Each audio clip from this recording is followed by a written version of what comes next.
vídeo en el que en este caso vamos a ver distintos ejercicios de cálculo en razonamiento relacionados con cuántica. Las expresiones matemáticas que vamos a utilizar en caso de que sea necesario, fundamentalmente vamos a ver el principio de dualidad onda-corpúsculo, lo vamos a aplicar bastante, el principio de incertidumbre y también veremos alguna expresión matemática que ya hemos utilizado en los ejercicios correspondientes a efectos fotoeléctricos. ¿De acuerdo? Bien, el primer ejercicio es puramente teórico y vamos a ir viéndolo rápidamente.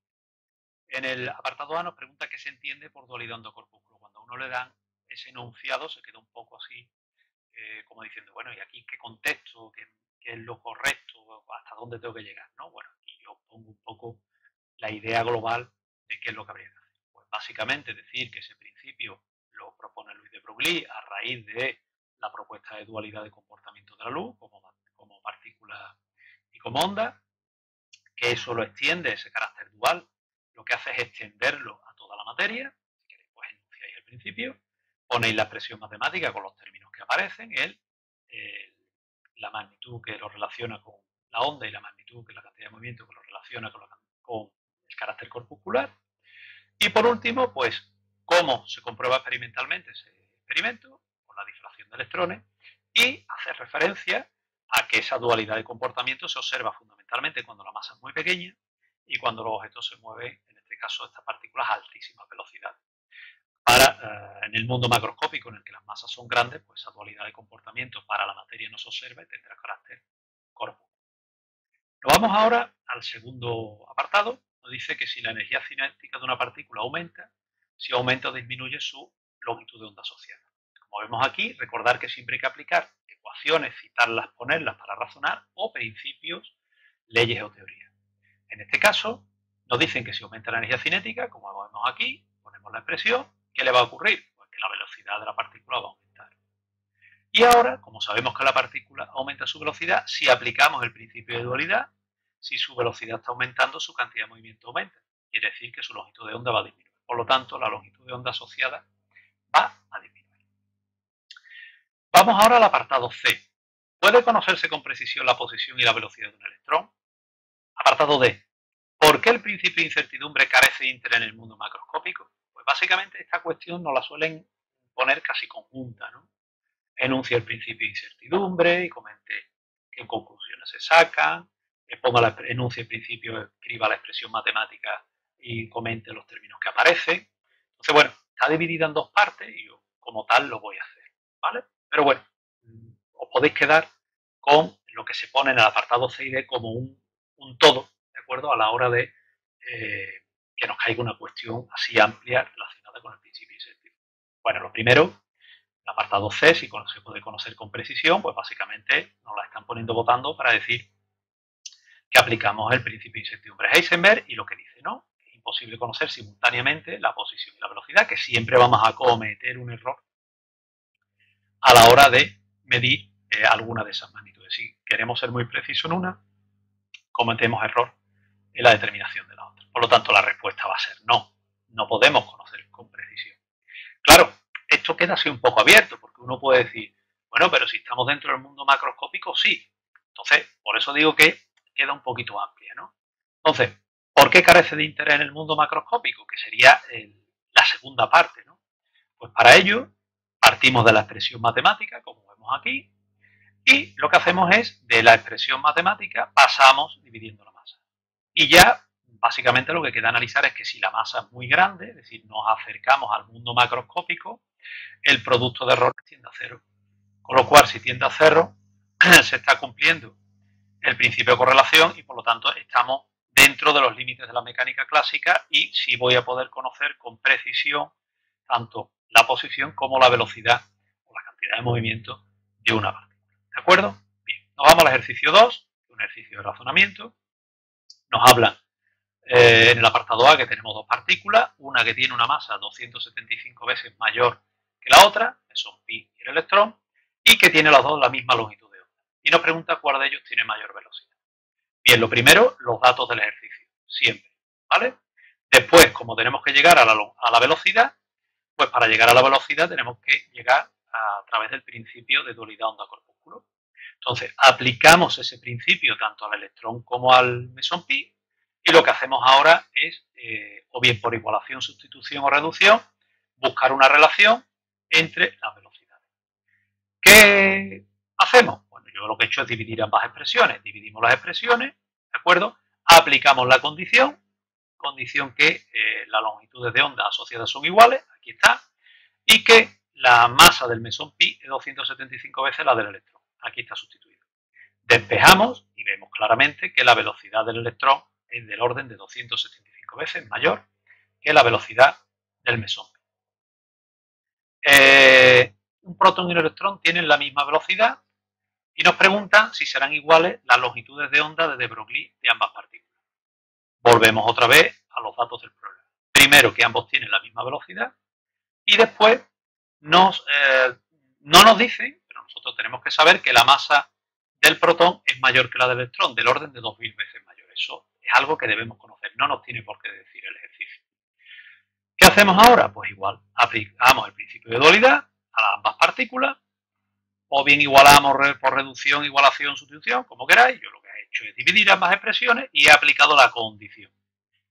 Una vez que aplico la condición y despejamos, nos queda la relación entre la longitud de onda asociada del electrón y la del protón. Y como sabemos que la masa del protón es mayor que la del electrón, pues podemos razonar perfectamente que al ser mayor la masa del protón que la del electrón, la longitud de onda asociada del electrón va a ser mayor que la del protón. Por tanto, respondiendo a la pregunta de si son iguales la longitud de onda, podemos decir claramente que no lo son.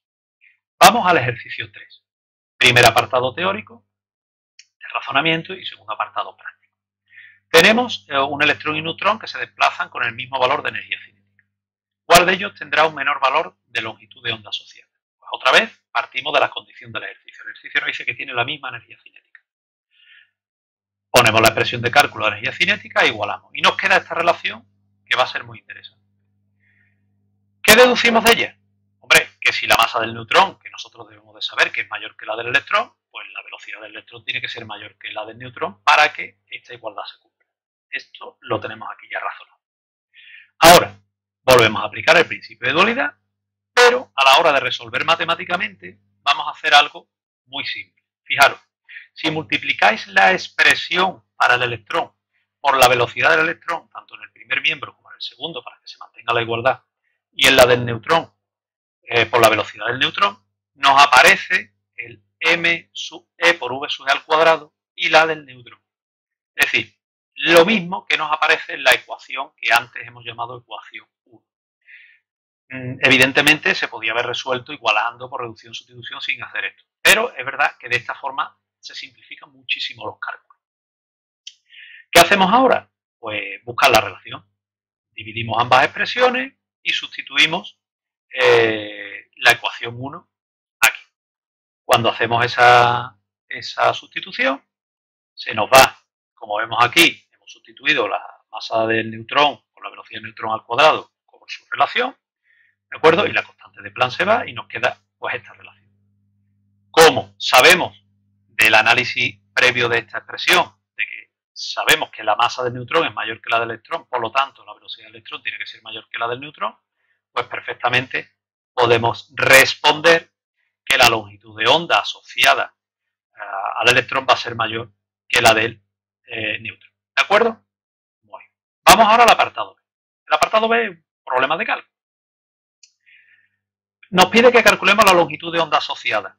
Partimos, como vemos, de la expresión de la energía cinética obtenida a partir del principio de conservación de la energía mecánica, el famoso Q por la carga por la diferencia de potencia. Lo he puesto en valor absoluto, ¿vale? Porque ya sabemos que la energía cinética pues, es positiva. Sustituimos los datos y nos sale el valor de la energía cinética. Después, lo que hacemos es calcular la velocidad. Como vemos, aplicamos la expresión de cálculo a la energía cinética y sacamos la velocidad. Cuidado, que se nos puede olvidar hacer la raíz cuadrada y nos va a salir una velocidad por encima de la luz y eso supone un 0 en el apartado, porque es un error grave de concepto. Entonces, vigilar bien el orden de magnitud que nos sale aquí, que no nos salga superior a la velocidad de la luz. En este caso vemos que un electrón que está acelerado con una velocidad muy grande. Y por último, pues aplicamos el principio de dualidad, despejamos y calculamos la longitud de onda. onda asociada. Como veis, es un problema mero de cálculo y muy sencillo. Por último, otra vez un electrón que es acelerado con una diferencia de potencial. El apartado A es idéntico que el anterior. Entonces, nos pide la longitud de onda asociada de Broglie y la energía cinética. Voy a verlo rápidamente, volvemos a partir de la misma expresión, solo que en este caso vemos que la energía cinética es menor porque la aceleración que hemos provocado es menor. Después calculamos la longitud de onda asociada, primero despejando la velocidad del electrón y por último aplicando el principio de dualidad. Como vemos en este caso, el carácter ondulatorio pues es menor, ¿de acuerdo? Puesto que se ha acelerado con una diferencia de potencial menor. Lo importante de este ejercicio es el apartado B. Nos dice el apartado B que si la diferencia de potencial con la que aceleramos se reduce a la mitad, se hace la mitad, ¿qué le pasaría a la longitud de onda asociada del electrón? Como veis, de mero razonamiento. Se podría hacer el cálculo, ¿vale? Pero nos pide que razonemos la respuesta. Bueno, pues vamos a razonar. Primero, la relación. Nos dice que la diferencia de potencial final es la mitad que la inicial, por lo tanto, la diferencia de potencial aplicada inicialmente es el doble de la final. Aplicamos la expresión de la energía cinética a ambos casos, la situación inicial y final, y la dividimos. ¿De acuerdo? Se nos va la carga, ahí la carga, y sustituimos la condición. ¿De acuerdo? Aquí está.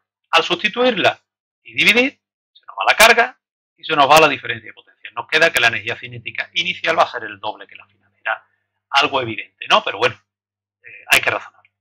Después, la velocidad del electrón. Pues partimos de la expresión de cálculo de la velocidad despejada de la energía cinética. Obtenemos, dividimos las expresiones, ¿vale? Y después sustituimos la relación. Y tenemos la expresión que relaciona las velocidades. Y por último, aplicamos el principio de dualidad onda-corpúsculo a la situación inicial, en la que hemos aplicado la diferencia de potencial inicial, y a la final. Dividimos, se va la constante de Planck, se va la masa, nos queda esta relación sencilla, y después sustituimos la condición que hemos obtenido en cuanto a la relación de ambas velocidades. Al sustituir y reordenar, nos queda esta expresión. Con lo cual, observamos que la longitud de onda asociada final va a ser mayor, del orden de raíz de 2 veces mayor que la longitud de onda del electrón asociada al electrón final, inicial, perdón. ¿De acuerdo? Es decir, que si hemos dividido por 2 la diferencia de potencial aplicada, hemos aumentado raíz de 2 veces la longitud de onda asociada final. Es decir, que ha disminuido el carácter ondulatorio de la partícula, en este caso el electrón. ¿De acuerdo? Bien. Con ello finalizamos la explicación del vídeo, y espero que con estos ejercicios pues os resulte más fácil hacer tanto las cuestiones teóricas como los ejercicios de cálculo relacionados con la parte de cuántica. ¿De acuerdo?